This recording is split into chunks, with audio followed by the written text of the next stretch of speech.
Hi, and welcome back to I Love the Library. My name is Eliza Gores, and I am the Youth Services Librarian at the Detroit Lakes Public Library. And as much as I love books, sometimes I'm just looking for a nice, easy read. So whether you are an adult like me who's looking for something nice and fun to read, or you are a younger kid who is just looking for something easy to read, I have some book suggestions right up your alley. First up, I have Narwhal, Unicorn of the Sea by Ben Clanton. This is a graphic novel that is perfect for younger elementary aged kids. In like first, second, and third grade, we have Narwhal, who is a very fun-loving little sea creature, loves to explore, and loves spending his time swimming around the ocean. And then we have a character named Jelly, who is a no-nonsense type of jellyfish. While they seem like complete opposites, they actually have quite a bit in common. They both love waffles, because who doesn't love waffles? They love going on adventures, and they love parties. So I think I'm totally down for a waffle adventure party. How about you? This is a wonderful graphic novel full of very simple pictures and easy to read words. So whether you are a young kid in elementary school who's looking for something to read for a homework assignment, you're looking for something fun to read, or you're an adult who just wants to read something with your kiddo, this is a fantastic book series. There are a number of them that can be found here at the Detroit Lakes Public Library. Next up, if you're looking for something that is a little less fun and friendly, and you're looking for something a little bit more dark and scary, the Library of Doom books might be exactly what you are looking for. In this particular novel, we have Asher, who has fallen behind on his reading assignments, and he's really struggling at school. But all of a sudden, these very strange, mysterious men show up with an A and a Z on their front, and they take him to a sentencers court for reading crimes. And he's about to get thrown in jail because he's behind on his reading assignments when the librarian shows up. Now, I might be a little bit biased as I am a librarian. I think we definitely have some superpowers. The really cool thing about the Library of Doom series is the librarian is not there to solve these kids' problems. He's just there as someone who's able to talk them through the issues that they're having so that they can figure out their own solutions to the problems. By the end of this graphic novel, Asher has decided that, yeah, he's having a hard time reading, and maybe he shouldn't have put it off, and he could just talk to his English teacher and let her know. So by the end of the book, Asher talks to his English teacher, and they kind of work out a plan. Okay, you're behind on your reading assignments. Let's come up with a work plan to do that so you can get your homework done. And he's able to solve his own problems. This is just one of a number of books in the Library of Doom series. And the reason I like it is because all of the pictures are a little bit spooky and a little bit scary. It kind of reminds me of the R.L. Stine like Goosebump books, but as graphic novels.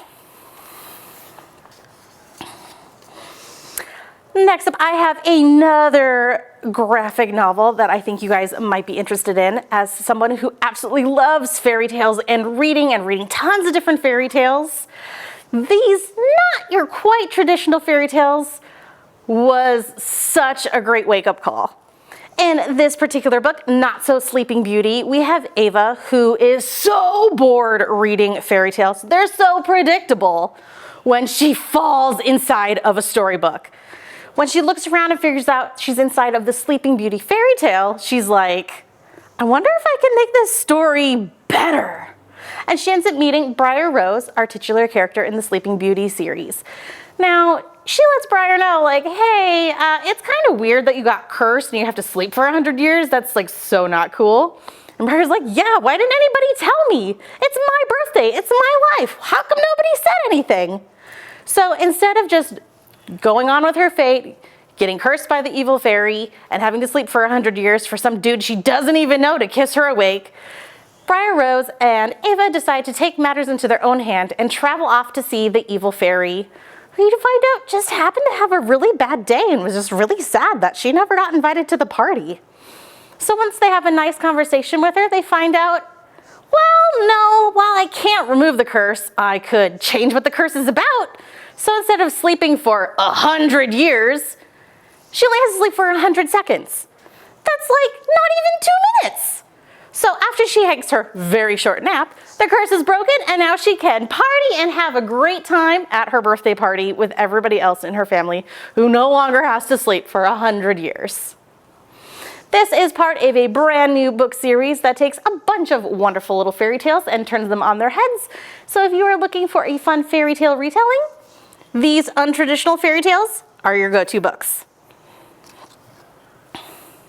Next up, we have some actual chapter book novels, not just graphic novels, that we have here at the Detroit Lakes Library. This one is called Zoe and Sassafras. This particular one is Unicorns and Germs. We have Zoe and her cat Sassafras, who are big problem solvers.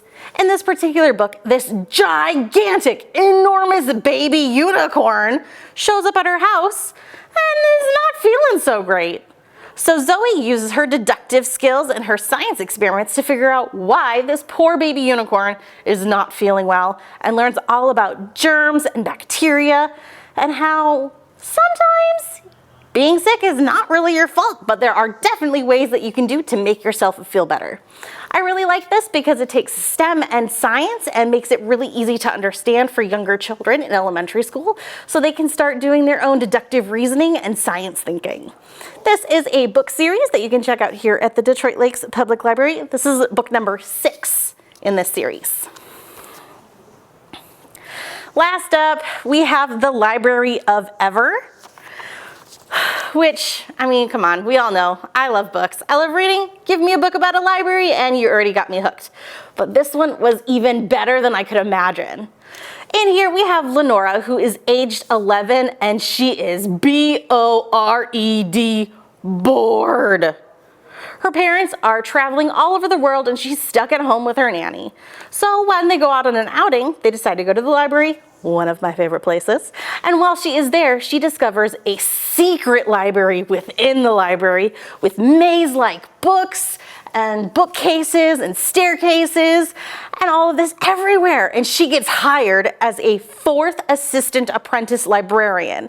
And it's her job to help protect the library and all of its knowledge so that she's able to give it to anybody who is looking for information, and to stop the secret organization who's just trying to keep all of the knowledge in the world to themselves. So not cool. So Lenora is off on her adventures. She gets to go up to the stars, go down into the ocean, speak to whales. She gets turned into a cat.